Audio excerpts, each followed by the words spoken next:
Pagi, bincang tentang psikologi.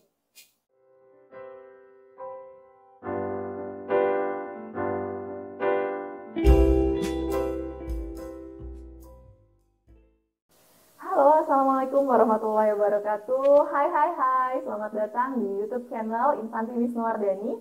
Kenalin, aku Fanti. Saat ini aku sedang studi S2 Psikologi. Dalam channel ini nantinya aku akan banyak bahas tentang hal-hal yang berkaitan dengan psikologi. Aku kasih nama obrolan-obrolan aku ini dengan Bintang Pagi, bincang tentang psikologi. Nah, pada episode 1 kali ini aku akan bahas tentang mitos atau fakta seputar dunia psikologi atau psikolog yang saat ini kayaknya banyak ya berkembang di masyarakat. Nah, pada kesempatan kali ini aku nggak akan sendirian nih bahas ini. Aku akan ditemani teman aku yang juga saat ini sedang menempuh pendidikan yang sama dengan aku, S2 Psikologi, yaitu Wardah Rodotina. Halo Wardah, apa kabar? Oke, Wardah, kita menyambung obrolan-obrolan kita sebelumnya ya. Kita kan sempat bikin Q&A juga ya di Instagram mengenai gimana sih pandangan orang awam tentunya terhadap anak psikologi atau psikolog gitu. Nah, hari ini kita akan bahas, kita akan kupas tuntas gitu Q&A yang sudah kita share ya kemarin gitu ya di Instagram gitu. Jadi Q&A kemarin itu kan jawabannya masih singkat-singkat ya, ya. Jadi hari ini kita bakal lebih banyak bahas kayak gitu. Jadi apa ya, kalau bahasanya Mbak Fandi kemarin tuh supaya teman-teman jadi lebih tahu gitu. Makanya sengaja akhirnya dibuatlah di channel YouTube-nya Mbak Fandi kayak gini. Iya. Gitu. Oke, jadi kita mulai aja ya gitu. Oke Wardah, sebagai anak psikologi nih ya, punya nggak sih pengalaman ketika ketemu sama orang awam nih, orang lain gitu, temennya atau siapapun gitu, pas ketika tahu Wardah nih orang psikologi, tanggapan mereka tuh kayak gimana sih? Yang jelas nih ya, kayak kita ini kan aktivitas sehari-hari ya, dan aku cukup sering memang menggunakan transportasi ojek online. Nah, yang paling sering itu sebenarnya mereka, jadi kayak biasa kan ngajak ngobrol kan gitu. Terus mereka tuh bakal nanya, Mbak masih kuliah atau udah kerja kayak gitu. Ya kalau aku bilang nih, saya masih kuliah kok Pak. Kan ditanya, jurusan apa Mbak? Psikologi. Terus bapaknya pasti sepertian itu diam dulu. Terus nanti langsung nyaut, wah bahaya nih, nanti bisa bajak saya. Nah, tanggapan bapaknya kayak gitu ya? Atau enggak ada yang langsung kayak, oh Mbak kok ini apa namanya anak psikologi, berarti bisa baca ini dong watak saya dong. Saya orangnya kayak gimana tuh Mbak kayak gitu. Terus ya kita ini ya, maksudnya kayak tanggapan-tanggapan kayak gitu tuh bukan satu hal yang baru gitu kan. Cuma kan memang akhirnya banyak orang mempersepsikannya kayak gitu. Itu kalau misalnya kita lagi, aku lagi misalnya pergi pakai ojek online, atau misalnya nih ketemu keluarga aja, keluarga yang nggak tahu tentang latar belakang anak psikologi gitu kan. Apalagi kita ini ngambil kuliah magister profesi, biasanya mereka akan banyak nanya gitu, oh psikologi itu ada profesinya ya, terus apa bedanya sama dokter jiwa kayak gitu kan. Jadi memang banyak hal yang tanggapan-tanggapan itu entah benar atau enggak mereka mempercayai itu gitu ya. Jadinya kan kita juga sebagai anak psikologi, kita nggak cuma apa yang menjelaskan tentang keilmuan kita, tapi tentang persepsi-persepsi orang yang kayak gitu. Lebih ke situ sih kalau misalnya aku sendiri. Nah, kemarin kita juga udah sempat bikin kayak Q&A gitu ya, Q&A di Instagram yang kita minta pendapat nih dari teman-teman Instagram gitu. Mereka tuh pandangannya terhadap anak psikologi atau profesi psikologi atau psikolog itu seperti apa sih gitu. Jadi banyak ya ininya respon-respon dari mereka gitu. Mungkin kita bisa coba bacain gitu ya. Oh ya, kemarin dari kayak gitu ya. Betul. Kalau misalnya kayak kemarin kan Ami juga udah bikin, kamu juga udah bikin kan, ternyata maksudnya baca respon dari mereka pun tuh kurang lebih ya hampir sama gitu kan. Hampir sama, dan yang paling banyak itu tuh anggapan mereka tuh kayak anak psikologi bisa tahu apapun tentang manusia. Wow, bisa tahu apapun tentang manusia. Tahu apapun tuh tahu dalam dirinya, pikirannya atau apanya? Kayaknya sih kalau dari baca komen-komennya ini kan teman-teman itu ya kayaknya tahu semuanya gitu. Kayak misalnya kita berdua nih lagi duduk bareng, aku bisa tahu nih Ami orangnya kayak gimana gitu. Ami mungkin habis ngelakuin apa, terus Ami punya pikiran-pikiran seperti apa. Nah mereka tuh anggapannya kayak gitu. Bahkan yang lebih lucu lagi tuh mereka menyamakan kita nih anak-anak psikologi tuh kayak dukun. Wah, kayak dukun. Berarti kita ini ya pakai apa yang dukun itu apa ya namanya tuh menyan-menyan gitu juga kayak gitu. Ya, kayak gitu aja nggak sih nih. Terus ada lagi yang kalau misalnya ketemu kita terus mereka bilang takut nih sama anak psikologi, nanti ketahuan semua rahasia aku. Oke. Terus satu lagi ada juga yang bilang kalau orang psikologi itu bisa tahu kita secara keseluruhan. Jadi rasanya itu kayak kagok gitu loh kalau dekat. Nah itu sih kurang lebih anggapan-anggapannya itu kayak gitu. Berarti intinya kayak anak psikologi itu jadi kayak tahu segala hal ya gitu. Tapi sebenarnya gimana sih? Memang benar nggak sih anak psikologi itu tahu semuanya gitu? Agak lucu sih kalau misalnya kita dibilang dukun. Bayangkan lulusan anak psikologi itu semua dukun, jadi berapa banyak dukun di dunia ya nggak sih? Benar-benar ada ribuan dukun di dunia ini kalau gitu. Nah itu mungkin harus kita ini ya lurusin ya, maksudnya ya benar sih, maksudnya itu tanggapan yang positif gitu, karena kita bisa tahu orang seperti apa kayak gitu kan. Tapi sebenarnya di balik itu mungkin teman-teman juga harus tahu kayak prosesnya itu bukan proses yang singkat gitu loh. Jadi kan kita ini juga belajar yang namanya apalagi kuliah profesi yang ya itu kan sekitar 2,5 tahun. Nah itu bukan waktu yang sebentar gitu. 2,5 tahun paling cepat juga paling ya. Cepat juga. Nah terus kita juga ada banyak proses pembelajaran, mulai yang namanya observasi, terus kita juga wawancara, terus kita juga kayak dilatih untuk bersikap apa namanya profesional kayak gitu. Terus kita juga harus peka terhadap lingkungan sekitar. Nah itu mungkin hal-hal yang seperti itu yang membuat orang lain mengira kita bisa tahu orang lain kayak gitu. Kita bisa tahu mereka itu lagi ngapain, maksudnya ini orang punya karakteristik yang seperti apa gitu. Dan apa namanya dalam proses pembelajaran kita itu kan kita juga mempelajari pola perilaku ya. Namanya anak psikologi, kita mempelajari perilaku dan proses mental manusia.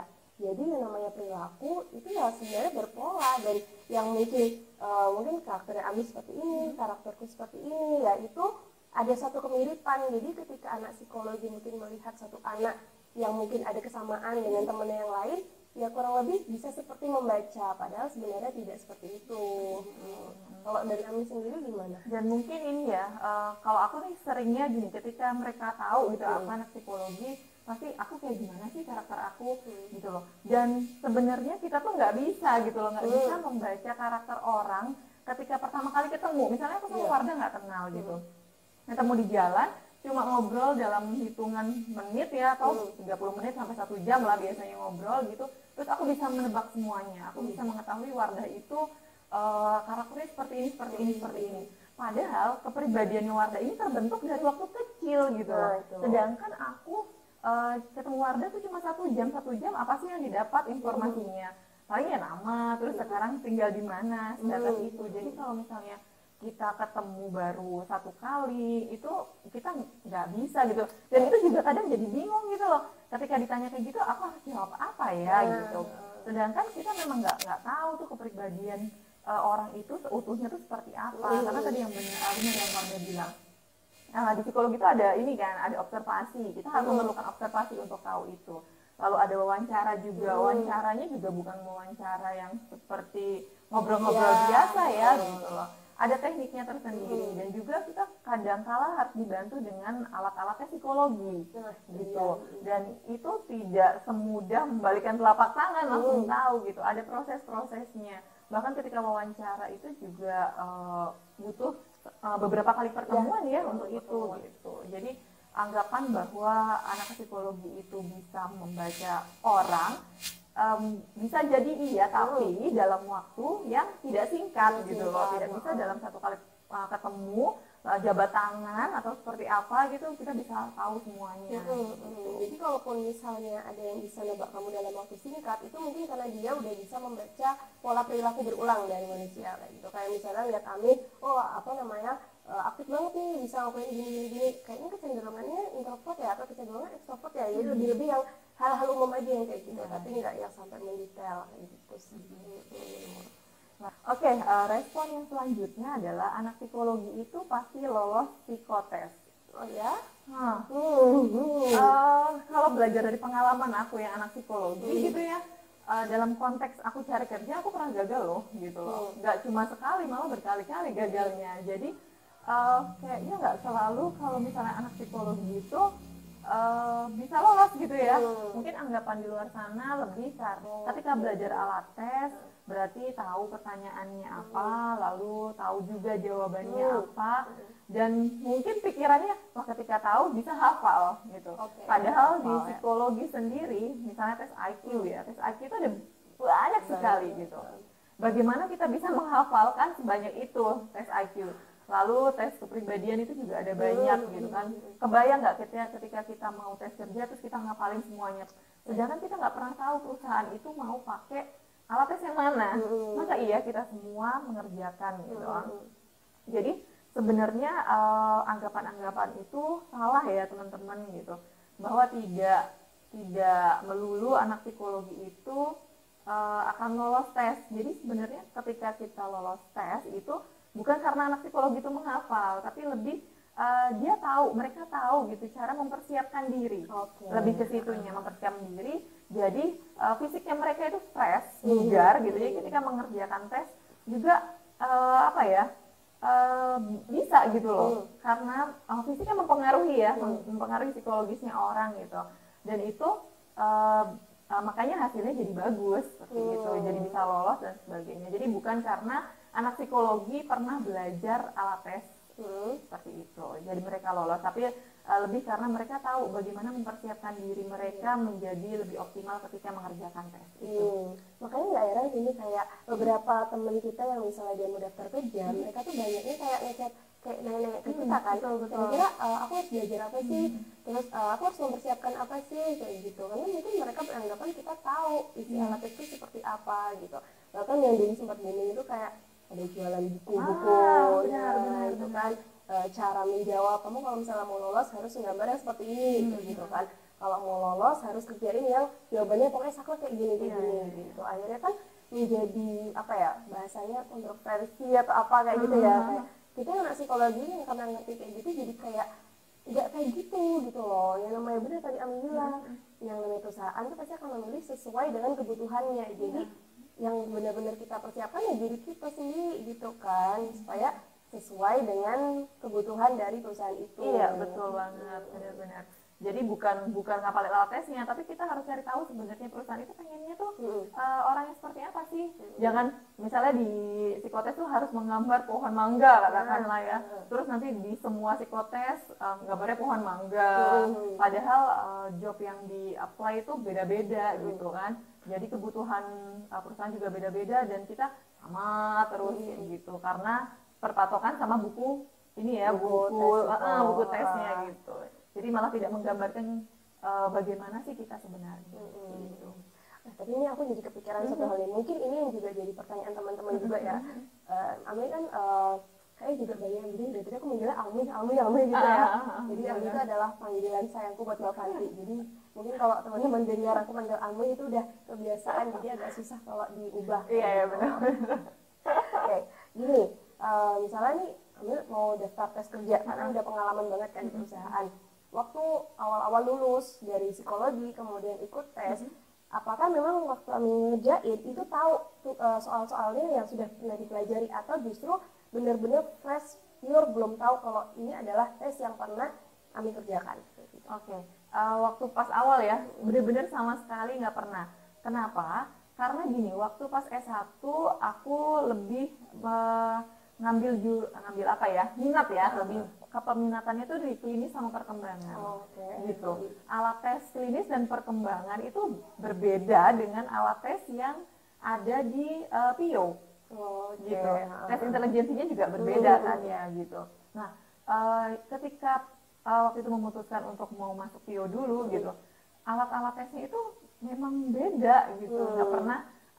Aku nggak pernah mempelajari itu, dan waktu itu di kampus juga tidak semua mata kuliah yang berhubungan dengan tes psikologi itu ada praktikumnya. Gitu. Jadi kita kayak cuma dikenalkan aja, sebenarnya dikenalkan ada alat tes A, B, C, D, E, F, G gitu.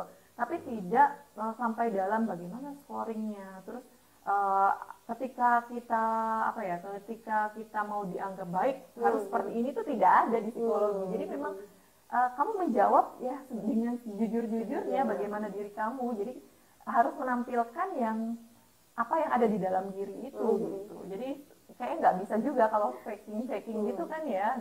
Jadi nggak ada bedanya tuh yang tes mau anak psikologi atau anak dari jurusan lain. Memang semua balik lagi ke kebutuhan perusahaan. Betul sekali.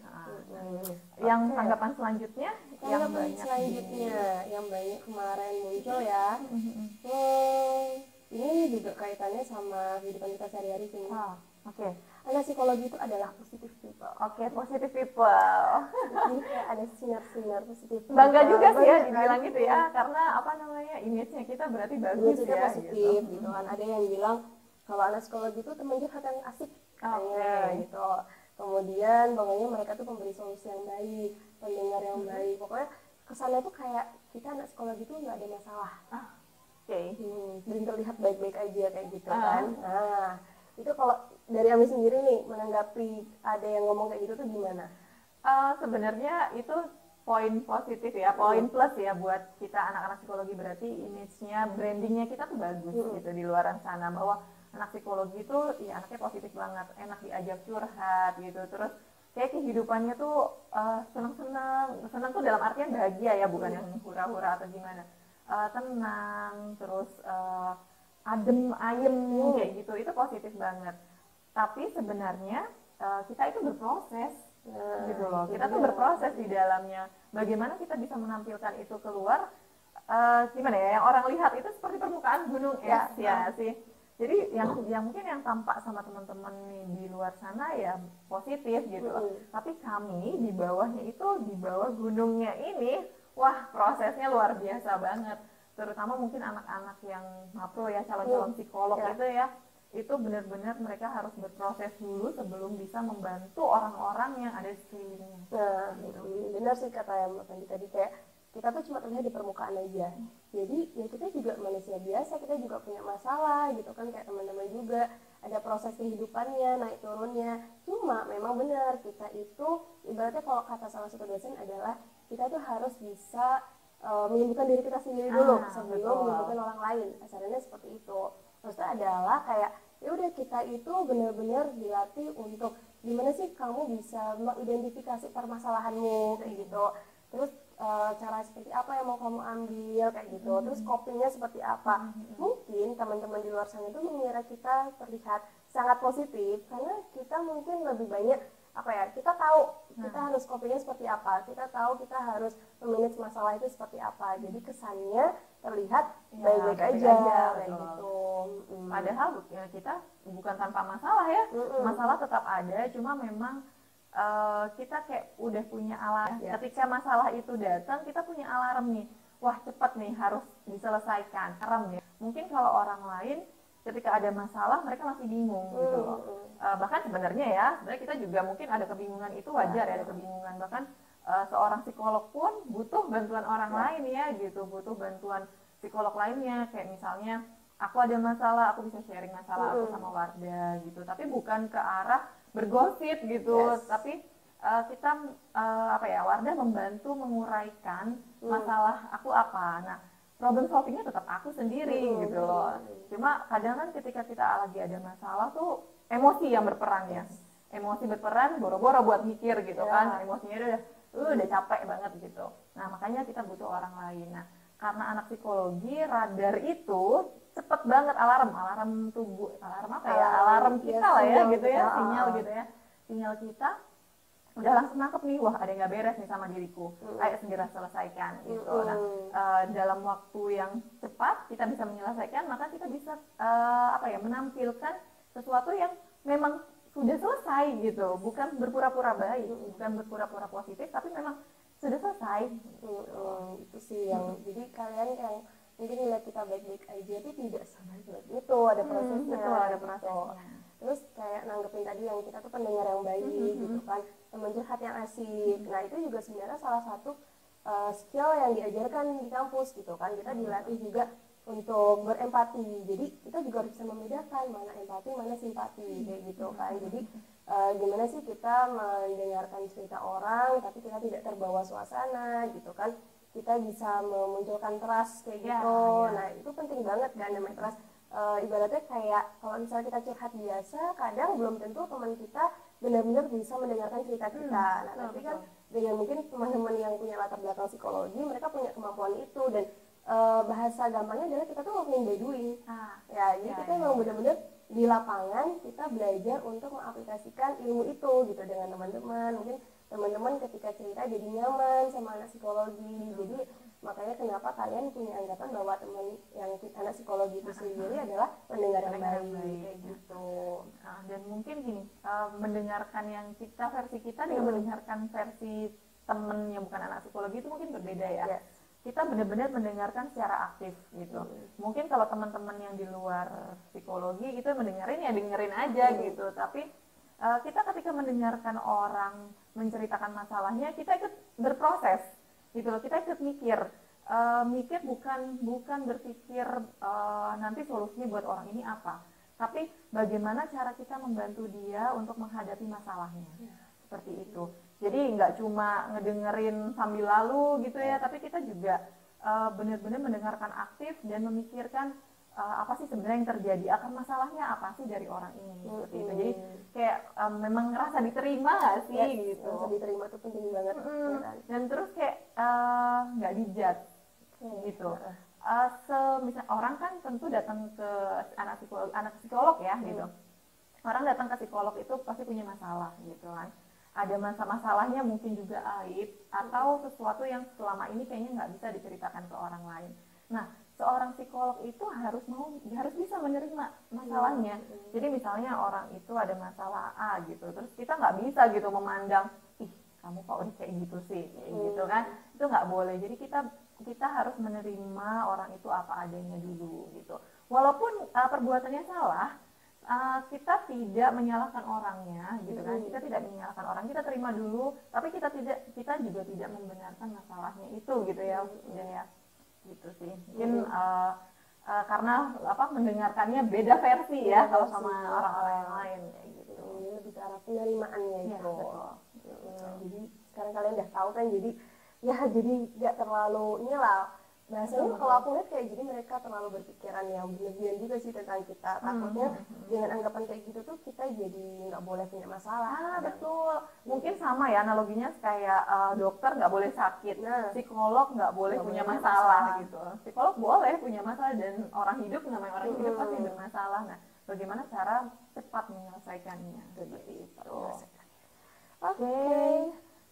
Yang selanjutnya ini Kayaknya makin menarik deh. Iya, betul.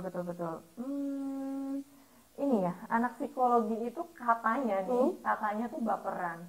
Baperan tuh gimana sih, maksudnya sensitif ya? Baperan beda versi loh. Kalau baperan cewek ke cowok kan berarti mungkin gampang suka kayak gitu kan. Tapi kalau anak psikologi baperan itu apa terlalu sensitif kali ya? Bisa jadi ya, kebawa perasaan, gampang tersinggung.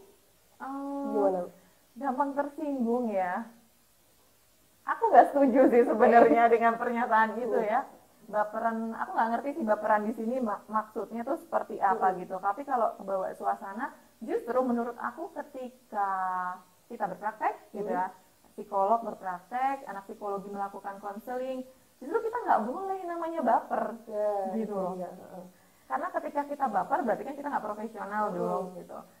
Justru kita dituntut untuk profesional. Kita tuh cukup sampai empati aja. Kita bisa berempati dengan masalah orang, tapi jangan sampai kita tuh bersimpati sama masalahnya orang. Karena jatuhnya ketika kita bersimpati, kita jadi ikut hanyut gitu, ikut hanyut sama perasaannya dia. Malah jatuhnya gini, kadang kita jadi ikut kesel sama misalnya orang itu kesel sama orang lain gitu kan. Kalau kita simpati sama orang itu, kita bisa ikut-ikutan tuh kesel, padahal kita nggak kenal siapa sih yang dia ceritain kayak gitu. Justru kalau dalam lingkup profesional, anak psikologi itu menurut aku sih nggak baperan ya kalau lingkupnya profesional. Tapi nggak tahu nih kalau kehidupan sehari-hari gimana maksudnya. Kalau beda versi bapernya itu kayaknya benar-benar. kalau dibilang memang kita malah justru nggak boleh baperan, kita harus profesional Betul. gitu. Apalagi mungkin menghadapi klien-klien yang punya masalah yang bisa dibilang agak sedikit relate sama kehidupan kita. Nah, ini lagi ya, percaya nggak percaya, tapi aku percaya nih Winda. Jadi beberapa kali ketemu klien tuh memang anak psikologi gitu ya, kadang dihadapkan sama masalah, si masalah klien ini sama dengan masalah kita, gitu loh. Nah itu kan juga tadi yang apa Winda bilang ya, gitu loh. Gimana kalau misalnya tadi gimana? Kita itu justru harus profesional, apalagi menghadapi masalah yang relate dengan kehidupan kita sehari-hari. Nah itu kan nggak mungkin misalnya kayak Mbak Fanti nih, misalnya punya masalah yang kaitannya sulit bangun tidur kayak gitu. Terus habis itu saya sebagai klien datang nih ke Mbak Fanti, saya cerita, Mbak saya sulit tidur gini. Yang ada bukan yang Mbak Fanti dengerin cerita aku, malah Mbak Fanti akan curhat kan. Betul, nah benar. itu dia. Nanti Mbak iya aku juga loh gini gitu. Nah itu yang nggak boleh ya, itu dihindari. Jatuhnya bukan kita mendengarkan masalahnya orang, tapi orang yang mendengarkan masalah kita. Dia udah punya masalah, tambah lagi masalah kita ya nggak sih gitu. Jadi kalau baperan yang dalam kehidupan sehari-hari kayaknya enggak ya gitu ya. Nggak setuju. Makanya aku juga nggak setuju dengan statement itu gitu. Oke, selanjutnya adalah apa nih? Mungkin kalau baperan yang agak kayak gini-gini nih, mungkin agak bisa nih. Yang mana? Anak psikologi nggak bisa dimodusin katanya. Nggak bisa dimodusin. Kenapa? Kenapa anak psikologi nggak bisa dimodusin? Saya singkat nih ya. Anak psikologi nggak bisa dimodusin. Modusinnya seperti apa dulu? Ya nggak sih? Kalau misalnya dan sama siapa? Ya nggak sih sama siapa? Sama siapa? Ini gini ya. Entah nih buat Mas atau Mbak yang merasa anak psikologi nggak bisa dimodusin. Sekarang jangan kan anak psikologi, anak jurusan lain, kalau misalnya kamu triknya aja kurang tepat, ya dia nggak akan bisa dimodusin, ya nggak sih? Iya benar.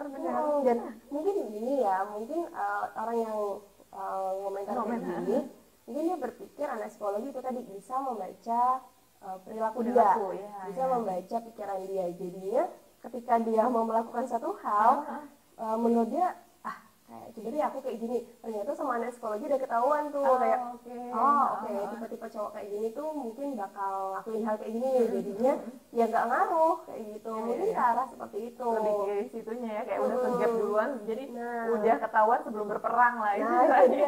Jadi kuncinya adalah buat kalian yang mau deketin anak psikologi, cobalah cari cara-cara yang out of the box. Iya nggak sih? Iya betul. Yang itu tidak akan terbaca modusnya sama anak psikologi. Mungkin seperti itu tipsnya. Benar. Jadi bisa kok sebenarnya dimodusin gitu kan. Cuma caranya harus tingkat lebih tinggi dari pola pikir anak psikologi. Betul. Nah selanjutnya anak psikologi bisa baca tulisan dan gambar. Tulisan apa nih? Tulisan ini apa? A B C D E F G. Kalau itu ya pasti bisa dong, nggak cuma anak psikologi, semua yang berpendidikan pasti bisa. Loh baca. Nah makanya anak TK lah bahkan ya. Mungkin yang dimaksud adalah tulisan, terus baca karakter vertikal, kepribadian, karakter orang kayak gitu ya, terus gambar juga gitu.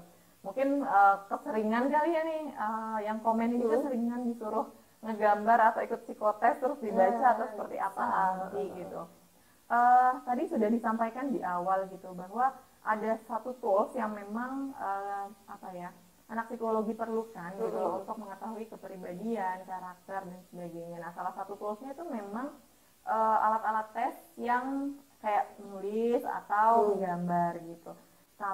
Iya bisa membaca memang bisa, tapi memerlukan latihan dan belajar yang nggak sebentar kayak gitu loh. Baca tulisan juga ada ilmunya sendiri, yaitu grafologi. Jadi orang yang benar-benar expert membaca tulisan itu ya orang-orang yang mendalami bidang grafologi. Mungkin kalau anak psikologi biasa, lulusan psikologi atau S2 psikologi atau psikolog mungkin bisa, tapi tidak expert gitu. Karena expertnya itu memang harus ada certified sendiri gitu. Nah kalau yang membaca gambar itu iya bisa, tapi tidak bisa menyimpulkan bagaimana keseluruhan kepribadian orang itu. Karena tadi sudah dikatakan bahwa apa ya, toolsnya psikologi itu nggak bisa sendirian berdiri gitu. Ada observasi, ada wawancara juga tidak bisa dilakukan hanya pada satu pihak saja gitu. Jadi harus beberapa pihak yang diwawancarai baru kita bisa menyimpulkan. Tapi kalau misalnya gambaran apa ya, gambaran singkat tentang kepribadian mungkin bisa melalui gambar itu gitu. Dan mereka tuh kadang suka ini kan kayak nantangin kita nggak sih, kayak misalnya lagi ngumpul gitu kan, kamu bisa baca gambar kan, coba nih gambarku kayak gimana, kayak gitu. Jadi seakan-akan ya kalian memposisikan anak psikologi kayak dukun gitu kan, padahal nggak seperti itu, benar-benar ada prosesnya gitu. Tapi satu keuntungannya kadang kita dianggap keren, betul. keren banget lo bisa baca gambar kayak gitu kan, keren bisa baca tulisan. Padahal kayak tadi yang Mbak Mandi bilang, ada beberapa keilmuan atau keahlian yang sebenarnya itu tidak kita pelajari ketika di kampus gitu, kayak grafologi kayak gitu, itu kan itu butuh certified lagi ya gitu kan. Nah jadi ya banyak banget kayak jadinya kayak anggapan-anggapan yang kaitannya sama tulisan, kaitannya sama gambar, itu kita dianggap lebih mampu lah, walaupun mungkin hanya sekali pandang kayak gitu. Dia punya ingat satu hal nih, mungkin bisa ya, tapi itu adalah seorang yang udah sangat-sangat expert, psikolog yang mungkin sudah bertahun-tahun berpraktek kayak gitu. Jadi sebenarnya yang beliau lihat adalah karakteristik dari pola gambar yang sama dengan pasien-pasien dia sebelumnya, klien-klien sebelumnya itu. Jadi kayak mungkin klien ini punya masalah gini, sebelumnya juga punya masalah kayak gini. Jadi biasanya itu kayak jam terbang, psikolog itu tentang jam terbang juga. Nah jadi semakin keasah, semakin dia menghadapi beberapa klien, gambaran tentang diri seseorang itu jadi lebih gampang untuk terbaca kayak gitu. Nah berarti gini ya, kalau misalnya teman-teman tuh punya teman anak psikologi yang mungkin lagi kuliah atau baru-baru lulus, ya jangan diharapkan dia bisa expert gitu karena jam terbangnya juga masih kurang ya, karena memang benar kata Wardah tadi bilang, kemampuan itu berbicara dari jam terbangnya gitu. Jadi semakin banyak klien yang ditangani, semakin banyak ketemu orang dengan permasalahan-permasalahannya, maka akan semakin cepat gitu seorang psikolog itu mengetahui kepribadian orang gitu. Semakin menarik ya ke bawah-bawah ini. Ternyata banyak ya anggapan-anggapan tentang anak psikologi di luaran sana ya gitu. Dan itu tuh sama sekali nggak terpikirkan sih sebenarnya buat anak psikologi sendiri kan. Benar. Terus yang selanjutnya ini, anak psikologi ini identik temenan sama orang gila katanya. Gimana? Anak psikologi identik dengan orang gila. Identik dengan orang gila. Iya betul.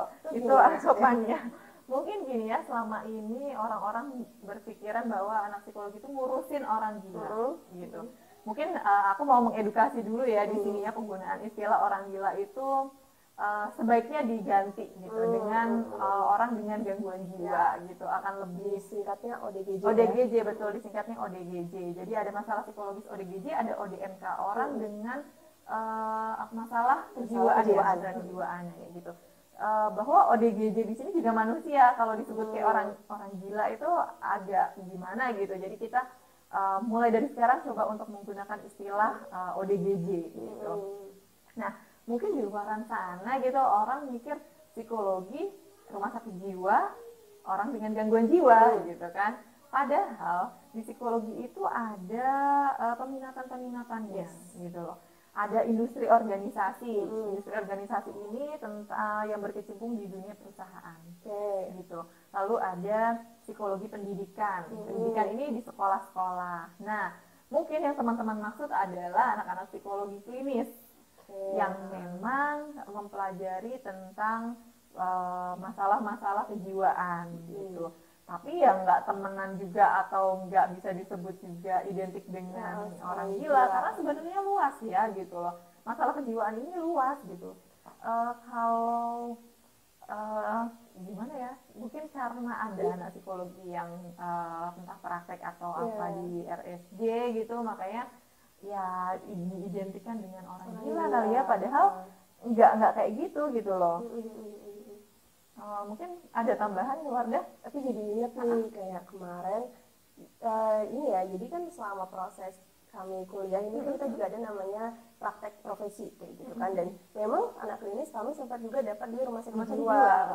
Jadi waktu itu saya dapat di Surakarta, Mbak Kandi di Klaten gitu ya. Seringkali orang-orang memang sangat-sangat merendahkan sih bahasanya, kayak wah orang gila, berarti Mbak nih udah ngobrol sama orang gila, terus dia bisa Mbak diajak ngobrol, terus dia ngamuk nggak Mbak? Itu pertanyaan-pertanyaan yang sangat familiar gitu ketika mereka tahu kita sedang berpraktek di sana gitu ya. Jadi ya benar tadi yang kayak Mbak Fandi bilang ya, namanya orang seperti itu dia juga manusia, mungkin dimanusiakan gitu ya. Dan bahasa kita temenan sama orang gila itu sebenarnya kayak bahasa menyindir ya sih, maksudnya lebih menyudutkan satu pihak. Jadi menganggap bahwa orang gila itu adalah orang yang sangat-sangat ada di strata bawah gitu nggak sih? Strata bawah kayak gitu. Padahal ya mereka juga manusia biasa gitu, sama halnya dengan kita yang mungkin punya penyakit gitu kan, bedanya jenisnya saja yang berbeda. Dan ya satu sisi kadang agak merasa kamu temenan ya sama orang yang gila, ya kita bukan temenan sebenarnya, ya kita bisa menerima dia juga. Jadi bahasa penerimaan kami anak psikologi itu bukan hanya untuk kalian yang bahasa gampangnya normal ya, tapi juga untuk orang-orang yang punya masalah kejiwaan seperti itu gitu. Jadi kalau dibilang temenan juga nggak temenan juga ya. Iya, bukan temenan dalam artian kita terus main bareng gitu, enggak, tapi lingkupnya lingkup profesional gitu. Kita ngasih satu intervensi, ngasih treatment ke ODGJ itu gitu. Itu pun agar mereka bisa berfungsi di sosial ya, sosial. Jadi jangan menganggap bahwa ya mungkin ada fasenya ketika mereka ngamuk gitu. Ada fasenya mereka mungkin teman-teman pernah lihat yang ngamuk-ngamuk sampai kayak gimana ya. Atau yang teman-teman lihat malah yang di pinggir-pinggir jalan yang cuma diem kayak gitu, atau mungkin teriak-teriak ambil maaf kata mereka tidak menggunakan pakaian gitu. Nah, justru kita berperan di situ sebagai profesionalnya mereka, bukan temenan yang gimana nih gitu, curhat-curhatan tuh ya enggak. Mereka itu ada dalam fase ketika mereka tenang, itu mereka bisa cerita banyak hal gitu, dan kita bisa tahu kenapa sih mereka bisa seperti itu gitu. Justru banyak insight yang bisa didapatkan sebenarnya dari ceritanya mereka. Masalah mereka tuh kita bisa jadi kayak pembelajaran bahwa wah, kalau kita ada masalah seperti itu, kita nggak boleh nih seperti mereka gitu, karena nanti kita bisa melihat, wah nanti kedepannya kalau melakukan cara yang sama dengan mereka, mungkin kita akan ada di posisinya mereka gitu. Jadi temenan bukan temenan yang gimana, tapi dalam lingkup profesional ya gitu. Bukan temenan yang tukar-tukaran nomor handphone gitu ya, nomor WA atau mungkin Instagram gitu. Benar. Terus apa lagi? Kayaknya ini ya. Iya, nih ada satu lagi sebenarnya ya. Apa tuh? Sebenarnya satu lagi nih, ada orang yang menilai profesi psikolog terutama itu enak. Enaknya dari segi apa nih? Cuma duduk dengerin orang dibayar mahal. Oke. Iya. Kayak kadang orang enak ya jadi psikolog, cuma duduk aja dengerin orang, terus bayarnya mahal gitu. Pantesan psikolog itu kaya. Apakah seperti itu? Padahal kita psikolog klinis ya terutama ya. Ketika awal masuk kuliah itu udah dibilang ya bahwa psikolog klinis jangan pernah berharap kita akan itulah mapan secara finansial. Oke, itu gimana tuh tanggapannya tuh? Agak nyesek sih sebenarnya dengar kayak gitu, apalagi itu jujur banyak di sekitar aku. Jadi banyak banget kayak anggapan psikolog tuh kerjanya ngapain sih? Ya kan? Nah, sebenarnya nih mumpung momennya pastinya, jadi kita bisa mengedukasi sebenarnya psikolog tuh kerjanya ngapain sih gitu. Jadi ya aku kebayang sih, maksudnya kayak saya kebayang juga kayak ke apa yang ada di pikiran mereka ya, psikolog tuh cuma duduk di belakang meja kayak tadi yang Bapak cerita, terus mereka datang, mereka dengerin cerita-cerita itu udah kayak gitu aja gitu. Padahal sebenarnya kan tidak segampang itu gitu kan.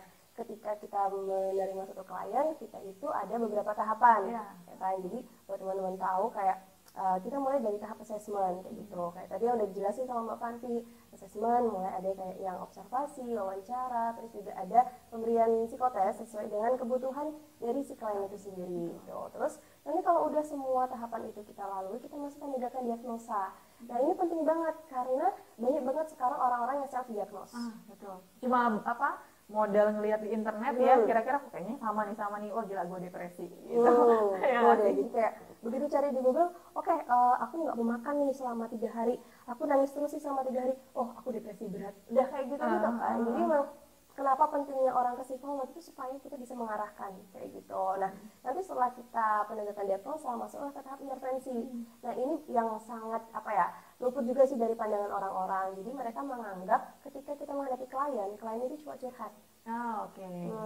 Jadi kita cuma mendengarkan cerita mereka, terus ya udah nanti pertemuan selanjutnya ya dengerin curhatan lagi. Tapi di situ mereka harus bayar kayak gitu. Padahal ya tidak segampang itu. Ketika mungkin bakal dicerita kayak gitu ya. Pasti dalam pemikiran kami sebagai profesional ya itu kita juga kayak langsung harus bisa nangkep nih, oke, dinamikanya seperti apa, dari cerita dia seperti ini kita tarik jauh dari masa kecilnya dia seperti apa, atau mungkin peristiwa hidup sebelumnya dia seperti apa, cara dia menangani masalah seperti apa. Jadi energinya psikolog itu bukan secara fisik sebenarnya, jadi secara pikiran. Jadi terlihat tidak ngapa-ngapain, atau mungkin ketika kalian datang ke psikolog cuma pegang pulpen, cuma kayak gini-gini doang, itu sebenarnya mikir. Ada yang mungkin nulis, ada yang mungkin kelihatannya cuma gambar. Dari gambar itu sebenarnya dia mikir kayak gitu. Jadi kalau dibilang psikolog itu cuma duduk, ya benar sih cuma duduk. Tapi yang terlihat yang terlihat duduk gitu. Tapi sebenarnya duduknya itu adalah mikir gitu. Benar-benar membuat dinamika kehidupannya orang itu, dinamika permasalahannya sampai akhirnya psikolog itu menegakkan suatu diagnosa. Jadi kalau bayangin kalau psikolognya asal-asalan gitu kan, kalau misalnya cuma yang duduk tanpa mikirin gitu asal-asalan kamu diagnosa ini, pasti nanti intervensinya juga akan salah gitu.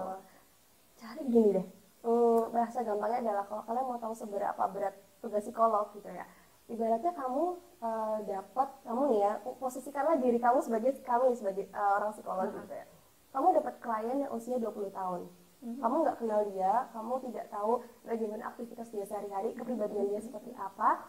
Lalu ketika dia datang ke kamu tuh harus melakukan pertemuan selama 3 hari lah pendidikannya, selama 3 hari. Nah, selama 3 hari, kamu harus bisa tahu keseluruhan tentang diri dia dari umur 0 sampai 20 tahun.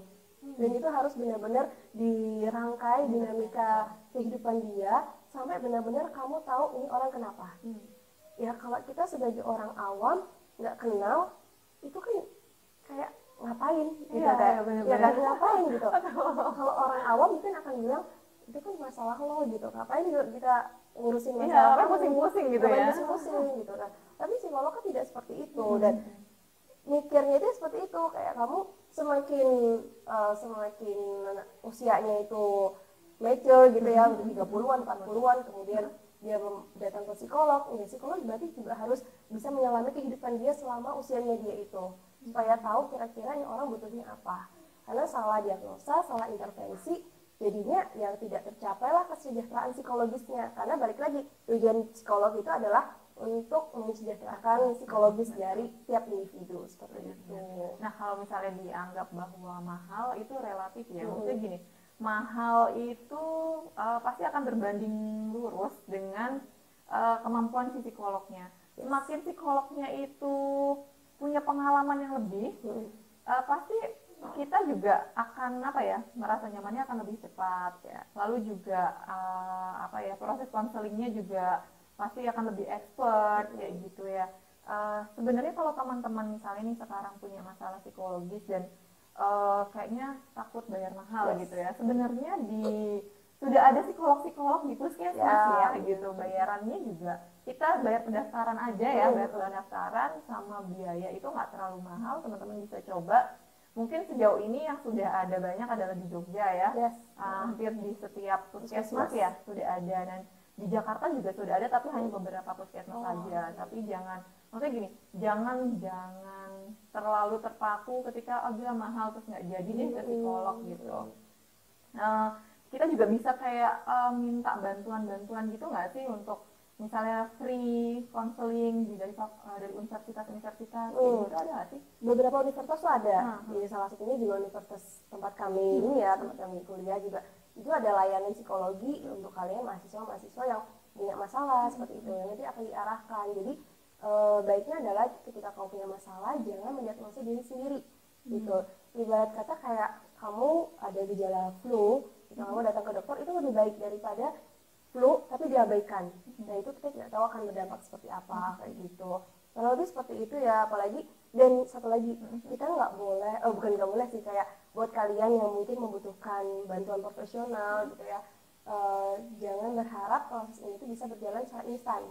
Betul, benar-benar karena gini, kebanyakan orang punya ekspektasi sama seperti ketika orang itu pergi ke katakanlah ke dokter gitu ya, dokter wujudnya adalah obat, ketika dikasih obat 3 hari sembuh. Alhamdulillah tidak sembuh, balik lagi ke dokternya, akan dikasih obat yang lainnya lagi seperti itu. Nah kalau psikologi prosesnya tuh nggak bisa gitu, kita sekali datang terus misalnya nih kalian ngerasa sedih selama 2 minggu berturut-turut gitu, terus datang ke psikolog, pulang-pulang terus jadi bahagia. Itu tuh ya bisa dikatakan nggak mungkin gitu dalam sekali ini gitu kan. Kalaupun ada kayaknya 1 banding sekian ya, gitu. Karena memang masalah psikologis ini proses ya, bukan proses. Dan kami sebagai psikolog itu nantinya juga apa ya bahasa gampangnya itu fasilitator ya Mia. Kami itu sebagai fasilitator dan semua keputusan dalam diri kalian dan hidup kalian itu ya kalian sendiri yang nentuin gitu. Jadi kan ya itu tadi kita nggak bisa kalian tidak bisa berekspektasi bahwa sekali datang ke psikolog langsung bakal selesai masalahnya. Jadi semua balik lagi keinginan kalian untuk sembuh kalau misalnya masalah kalian berat, dan bagaimana cara kalian mengikuti proses-proses yang sudah ditetapkan sama psikolog itu sendiri. Dan ya kadang juga ada anggapan pertama instan, yang kedua itu anggapannya gini, psikolog itu pasti akan ngasih saran, saran gitu kan ya, kayak kita berharap aku punya masalah ini nih, aku putus cinta nih, gitu kan. Aku harus ngapain gitu. Nah banyak orang seperti itu gitu, beranggapan bahwa psikolog akan ngasih tahu gini, nanti kalau kamu putus cinta, kamu ya udah lupain aja, kayak gitu. Itu kan ininya ya, harapannya gitu. Kalau nggak kamu cari aja cowok lain dan sebagainya gitu. Itu harapannya orang. Padahal faktanya yang bisa menentukan kamu mau ngambil langkah A, B atau C, ya diri kalian sendiri gitu. Balik ke diri teman-teman sendiri. Oke, seru banget nih obrolan kita, kayaknya nggak kerasa ya. Jadi banyak banget, ternyata tuh banyak ya anggapan orang di luar sana tentang anak psikologi atau tentang psikolog tuh seperti apa gitu. Jadi setelah kalian melihat tayangan ini, apakah kalian masih berpikiran sama bahwa anak psikologi pertama tadi maha tahu? Masihkah berpikir seperti itu, yang tahu segala hal? Lalu yang kedua itu gampang keterima di perusahaan. Gampang, pokoknya selalu lolos psikotes. Masih nggak seperti itu? Coba tanya teman-teman kalian, ada nggak anak psikologi yang gagal juga dalam tes gitu? Lalu positive people. Sebenarnya anak psikologi itu tetap ada proses ya, tetap ada galau-galaunya juga, ada masalah-masalahnya juga gitu. Cuma yang tadi kita bahas bahwa kita cepat mengetahui gitu ya. Cepat mengetahui dan mengelolanya, sehingga kita bisa ketika ketemu sama orang lain sudah dalam kondisi yang baik gitu. Terus yang keempat tadi baperan. Baperan. Kita nggak setuju ya dengan istilah baperan, karena dalam konteks profesional justru kita dituntut untuk tidak baper terhadap klien kita. Terus susah dimodusin. Itu tergantung dari cara kamu memilih trik untuk menggait gebetan.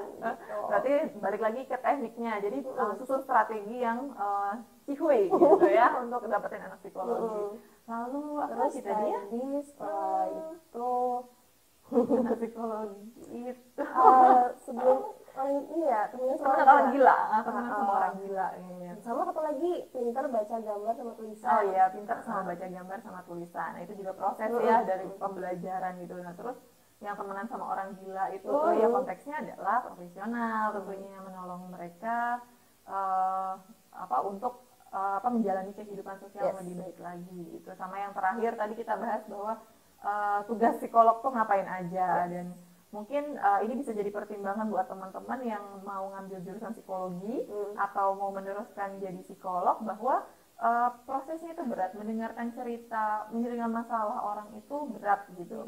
Bahkan kita kayaknya kalau dalam sehari nanganin 4 klien aja udah pusing ya, udah pusing gitu. Jadi bahwa profesi psikolog itu kelihatannya tuh enak gitu, duduk bayar mahal dapat uang banyak gitu. Pada kenyataannya tuh tidak seperti itu. Gampang itu.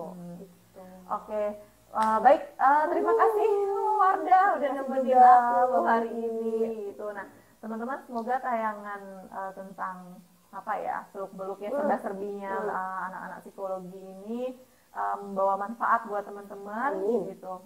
Nah, kalau teman-teman suka dengan konten ini, mungkin bisa di-share ya ke teman-teman lainnya ya. So, biar berbagi, sharing is caring katanya gitu.